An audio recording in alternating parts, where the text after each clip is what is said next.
Welcome to our webinar today with Pam from 2Ps. We will be talking about how to choose the right accounting add-on for your business. Hi Pam, how are you? Good, thanks. Sam, how are you? Good, thank you, and thank you for being with us today. Pam and the team in 2Ps are experts in selecting and implementing and training small businesses on accounting, ERP, point of sale, and add-on solutions. They have more than 15 years of experience in ensuring clients get the right systems correctly up and improve their efficiency. That's great. So we are going to talk about a very interesting topic today for small businesses, which is the right accounting add-ons. As you know, now there is maybe hundreds on marketplaces, on the accounting marketplaces for small businesses to choose from. And sometimes that's a bit difficult, correct? It certainly is. Yeah. It's a very overwhelming time for small business and with the evolving accounting landscape. Yes. So I think the first step or the first thing you ask about your clients, or the clients are asking you, is their needs. You need to understand their needs first, and to know more about what industry they are in, what kind of activities they do. So do you have like a recommended list of add-ons for each industry, like hospitality, construction, and so on? We do. Initially, we like to go in and identify pain points and challenges clients have in their business. We look at what manual, laborious tasks they're doing and what ways we can help them automate a lot of their business processes. So quite often when I go out to see a client, I like to have a look at, what things are time consuming, and then I straight away sort of look into my little toolbox and, try and discover what would be the best solution to help streamline their processes in their business. Yeah. And like, what are the main business functions, and how does this translate to what their businesses are? Yeah, I kind of look at a business like most businesses tend to have the same sort of processes around accounts receivable and payable, although sometimes receivables can be quite different. And I think in our business, we sort of looked at taking on apps that help streamline our own processes, and whereby our staff adapted to them quite easily, and then that gave us the ability to, when dealing with customers, to be able to make suggestions and recommendations as to how these could help their own businesses. So we started out with the basic, what I call the basic necessities in apps for businesses, which reduce a lot of the mundane, laborious tasks. And when you talk about industry types, a lot of industry types would need solutions like your own Link 4, streamlining the invoicing that goes out with the invoicing that's received on the other end, and vice versa, and cutting out that whole paper trail. I like to go in and facilitate a paperless environment for our clients, and when I do that, I always look at products that would be, that work well with one another and integrate well with the accounting stack that they have in place. I always like to power their current accounting stack with solutions like a Link 4 or a Seat Bank or an Easy Collect, or, some of the ones that we like to use. So how a business can determine what capabilities they need over others? Sometimes, they might need like 10 apps to get what they want, but that might not be the case. Might not be the case. They couldn't use like 10 apps at the same time because maybe they are not integrating or able to use them at the same time. Like, what are the common sacrifices people will have to make? What do you think? I think it's when people say 10 apps, I get a bit overwhelmed myself. I think you've got to start out with a small amount of apps.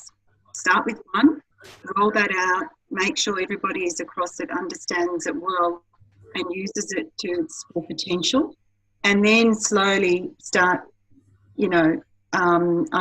following on with other apps that you could use in your business. I don't go out there saying to clients, you need, 10 apps, because it just overwhelms them. I think you've got to start small and identify which one's going to reduce the most administration burden from their business and its resources, and then make sure you've got the key stakeholders in the business interested in rolling out that app. Because the worst part is when we go into a business and we talk about, transformation and taking on these apps, is having everybody on the same page. And quite often we'll get one or two people who are resistant to change, and they can ruin the whole process for everybody else because they are probably key decision makers in the whole process. I think it's very important to win over the key decision makers before rolling out any app, and then encouraging everybody else in the business to roll out with it, so that you are all on the same page. Yeah, that's great. That's very good. Okay, so as you know, small businesses usually have restrictions, I would say, around budgets. So should they be setting like a budget, or how a business can get a budget for the add-ons? I think every business needs to have a budget for innovation and development of their processes. However, determining what that budget is initially a conversation, because I don't like to say with apps you need to spend a certain amount of money. I think you need to convince clients what the benefits are and what the savings are going to be as a result of outlaying a price for the add-on. I'd like to see implementing what the process, what processes they've streamlined, what the benefits have been, and a result what the savings are, what their return on that investment is. Then they have the courage to roll out the next one and the one after that. That's a very good tip. Thank you for that. So next part will be like how to discover the best apps available in the market. Now you have helped the customer to define the needs. It's time to do the searching and find the best apps based on those needs or these needs. What things do you need to look for when you're looking at a particular app? Just looking at that page alone, how overwhelming is that with how many there are out there? In our practice, we went on a journey to reach out to some of the apps that we felt were a possibility for our client base. We did a lot of research through Google initially, listened to what other clients were saying about particular apps. I especially went through reviews and reputable sites that helped me better understand what their apps are all about and what their customer bases are saying, as opposed to going to the app providers' websites, because they tend to have the more favourable reviews on there. Whereas I went to places, app finder sites like GetApp, which sort of isolates them into groups and then into functionality, and provided a more honest feedback, in my opinion. We also have close networks and relationships with the app providers, and we have our own series of questions that we ask. Even when I first met Link4 a couple of years back, I ran them through my own strict list of questions to see what the business was all about, how long it had been around, what their support systems were like, how quick they were to response, how quickly they enhanced and upgraded their product, and seeing how they performed for us was the reason I took them on. Because the worst thing is, and I recently reached out to an app with a series of questions, and lo and behold, a month later I got a response. I thought, well, that wasn't really good. Just to answer things around integration, around functionality, it took them well over a month to get back to me about, what their product was going to provide us and in turn our clients. So that was crossed off the list. So we have a list that we go through. So we put our app providers through the ringer as well, because if we get let down, and the support is important, because if we get let down, then we in turn let down our clients. Yeah, and I remember how that period was when you were asking us questions and testing Link 4 and going through all aspects of the software. That was really interesting to see how you work, and it was really helpful for us as well. Refreshing for us as well, because they're the sort of companies you'd like to deal with because you know they're responsive. Thank you. What are some of the best places to find app reviews? Like you said, you mentioned a couple of websites, but do you think it's better to go through like Zero website finding reviews for apps, Maya website, QuickBooks? I think the accounting software marketplaces are a good way to start so that you can see what sort of products they support, because integration is a key area as far as the app space goes. You want to be able to take on apps that are supported by the accounting software, because at the end of the day, that's going to be your real truth and source of accounting data. And any other app you take on, you want it to also fit in with that ecosystem. So I always say that's a good place to start. And then research what people are saying. So I tend to go to a place, like I said, App Finder, GetApp, where I can have a look at what apps specifically around the accounting software, what other people have to say about them. And that's sort of a good basis for clients to go and do their research. And I also say download the app. If you've had some feedback about a particular app, I always download it and trial it, even in a test environment where you can sort of put in some of the ways you do business, because although apps are released for a particular industry vertical, they don't necessarily fit all. So I always say, you can have, two, restaurants, for example, but they might need so much more functionality. Restaurant A might need more functionality than restaurant B. And it's also apps within apps. So you want to be able to know which apps will actually cater for that particular restaurant. So it may not be the same series you offer at restaurant B. Yeah, and that's interesting as well. So can we say like you have 3 apps for each function or category that you categorize them based on functionality or how they suit your customers, and then you can recommend A, B, or C based on the customer needs? Is that correct? Yeah, I always, like in our business, even though we might take on, for example, time and attendance, I do have a couple of different options that I will refer to, because client needs vary and some apps work better in some client environments than others. So I always tend to look at more than one because clients do have varied requirements.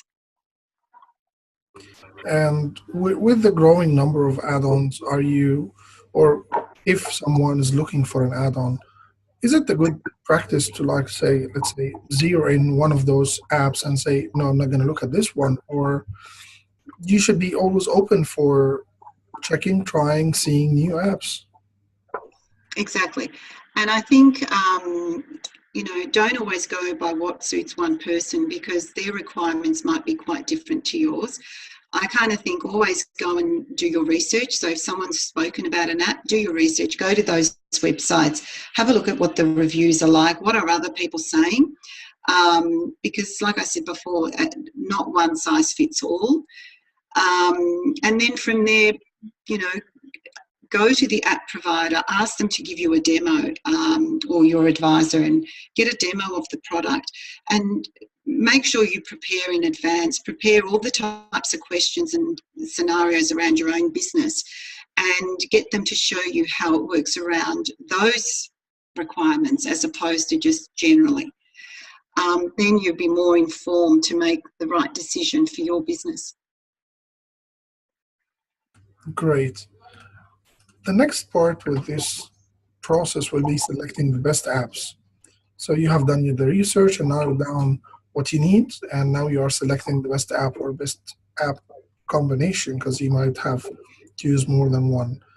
In that stage, when you are purchasing the app, what's some good things to keep in mind? Like maybe if they have different plans, if you need to upgrade in the future, or? Yeah. I always say one of the key things I look at in an app is the support and the ease of implementation. Priority support, is the app company responsive in your support questions? What types of support do they have? How quick is the response when you require that support? The other thing I look at is the implementation rollout. Does the app provider provide this to the client, or is it something that the advisor provides to the client? Because that is all part of your outlay and cost and budget. Having accessibility of that app, does it work on all various devices that you have available? Also with the subscriptions, do they have transparent plans? Are there any hidden costs with their pricing plans?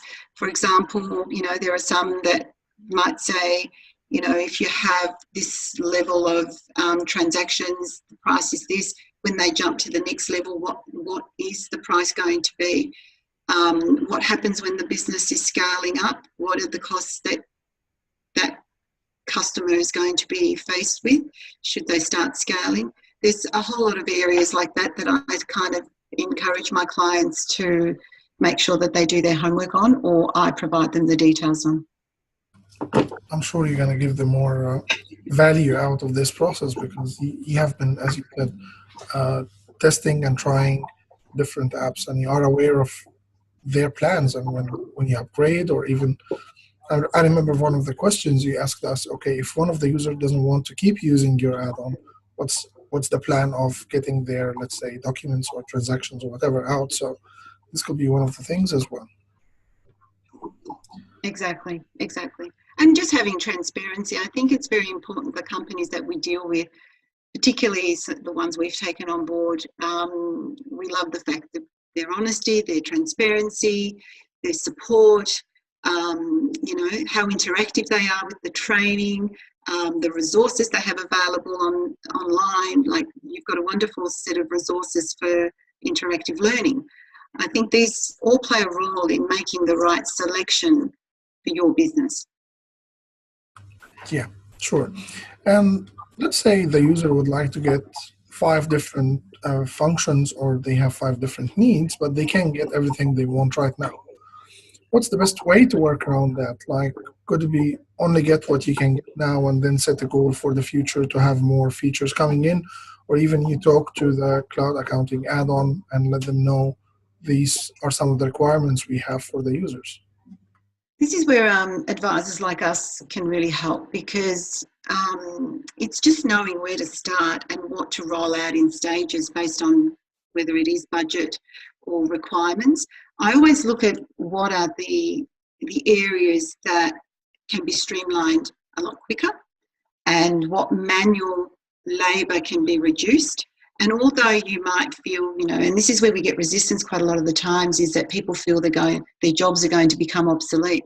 It actually is the opposite. It actually takes you off doing boring, mundane, laborious work, and gives you the ability, or frees up your time to focus on a lot more customer care and services. So I tend to roll things out slowly. I use a lot of communication with my client. We sit down every month and review where they're at with their processes, what things are working, what things are not working. One of my favourite things to say, what's working, what's not working, and then create a strategy to roll out the next stage of automation. I do believe in eliminating manual processes and automating as much as possible when you go out on site. So, and it's interesting, just as you feel that you've done everything you possibly can in as far as automation with the business, the fast changing world of technology, strangely brings in something new, and you kind of think, oh wow, this is going to automate this business so much more. So then you're out there trying to create more automation for the already automated existing clients. So it's an ongoing process. Well, that was actually my next question. So as you said, some apps are going to work great for the business right now, but they might not be applicable even in a year or so, or maybe even months down the line. So do you have like an advice around that? What the businesses should be looking for in terms of a future-proof add-on, or? Yeah, I think future-proofing your business is all about having the right, surrounding your business with the right people and the right products. I think what I do with, quite often what we do in our business, we reach out to our clients and have a look at how their systems are progressing and what pain points they now have, because their pain points change all the time. Although you might have implemented some process, the same with accounting software. Accounting software has come out with all these automations and have streamlined processes. But then with the addition of an app, you can streamline it even further. And I think with app companies, as soon as you see that they're not interactive or they're not updating or enhancing their product, then it's time to review your own processes and what else is available out there. And we do a lot of work in trying to stay current with what things are coming to market. And then in turn, with through newsletters or whatever means we communicate with our clients, we let them know what new things are out there so that they can create more transformation in their own business. We always check whether the staff are using their products correctly. We always check whether they're using them to their fullest potential. We always ask questions and we ask them to create a wish list, what they'd like to see in their current apps, and we provide this as feedback back to the app companies so that they can continue evolving their products to cater for the needs of our clients. We're in a privileged time because our job roles have changed. Gone are the days of the mundane data entry, and here are the days of having relationships with our clients. And although we're creating all this automation out there to streamline processes through, cloud apps and cloud accounting systems, we're still in a time where people still need the touch and feel from their advisor and the direction of where to go to next. So this is an ongoing relationship that we've got, not only with our clients, but with the app providers as well. That's great. So do you usually have like a review every few months, or even you sit with your customers, as you said, and see how they are using the app, or if maybe it's the time to upgrade or even change the app and look for a better one? Yeah. We have regular, we reach out, whether we do surveys. Quite often we'll have, a survey about a particular app. Anytime we have a catch up with our client, we try and get out there monthly, if not, more frequently, depending on what type of work we're doing with the client, to see how their systems, particularly when we implement an app, we want to know how they're going and what their feedback is, because I think that's crucial to the next person you're going to recommend the product. So, yeah, we try and have those touch points with our clients on a regular basis so that we can keep evolving our business to better cater for our clients. Do you usually find it an easy or a hard task to either upgrade an existing app or even move to a different app, like change the app that you are using and move to a different one that might offer your users or customers the features or the needs they have? Definitely. Clients will always come back with feedback, and if that app isn't progressive and doesn't provide enhancements to help the business, we'll always look for new products. Every time, I'm quite lucky because I think we do so much with apps, we quite often have app companies knock on our door to have a look at their product. And the first thing I do is have a look at how that app could be utilised in my own business. Even though some apps may not necessarily be for my industry type, I will always have a look at something that I feel would add value to any of our clients. And, if it's going to provide me functionality and, more streamlined processes than the ones we've been previously advising on, then we will change. One of the other questions that we usually would like to ask is, what are some of your tips or tricks around the people who are resisting the change? As you said, sometimes people think, okay, if we are using this add-on, I'm going to be out of the job, which is not true. Which in is most not of the true. cases, as you said. Yeah, I mean, my business is a testimony of that because, our bookkeepers, when advisory services came in and apps came in, our business was very progressive in going out and learning these products. It cost our business quite a lot of money in the early days because, everything was in its infancy. Even just changing clients off accounting platforms from, back in the day, from desktop to online software was a task in itself because people were mindful about monthly fees and this is going to cost so much. So we did quite a lot around, newsletters and blogs, comparisons of, desktop versus cloud products back in the day, and educating our clients as to what the benefits are of adopting these products. So we did quite a lot of education around that to provide clients the comfort. We were a testimony, even using products like Easy Collect for data management. Clients would see that these invoices and statements were coming from a third-party provider, and then they would ask the question, I noticed you're using this product, what is the benefit? And so we would, talk about the benefits and would write a blog around the benefits and transmit this through to our client base so they can be more educated around what things we do and what things they could adopt. That's great. And do you have like a top 5 apps that you usually use, as you said, maybe in your business, or not to name names, but like what sorts of parts of the business that needs automation more than others out of your experience? Yes, we do. I'm happy to name names. I think they're worth plugging because, we've found them valuable in our business. Some we use, some we use with our clients. Your product, obviously, Link4. We use HR Central internally ourselves. We use Easy Collect internally ourselves. We use CalcSer internally ourselves. We use Receipt Bank internally ourselves.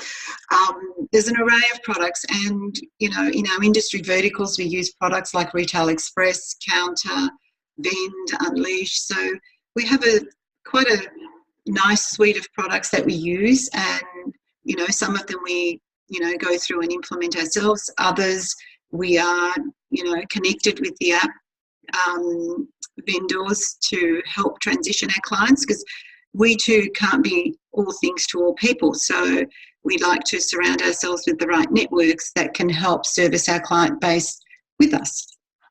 That's great. So let's wrap that part, which is my final question would be, if a business needs help in making those decisions, where is the best place to go? Well, they can come to us. We'd be happy to help them, look at their business and have a look at what their pain points are and have conversations around, what would be the best product and solution for them. We welcome a challenge. We're passionate about helping clients grow. So please reach out when you're ready to demystify the world of apps, because we'd be happy to help you on that journey. Thanks, Pam, for your time, and I hope all our attendees have got answers to their questions. And we have at least 40 people attending our webinar today, and they are going to learn more out of this. Thank you for your time. Thanks. Thank you very much for the opportunity, Sam. Thank you. Bye.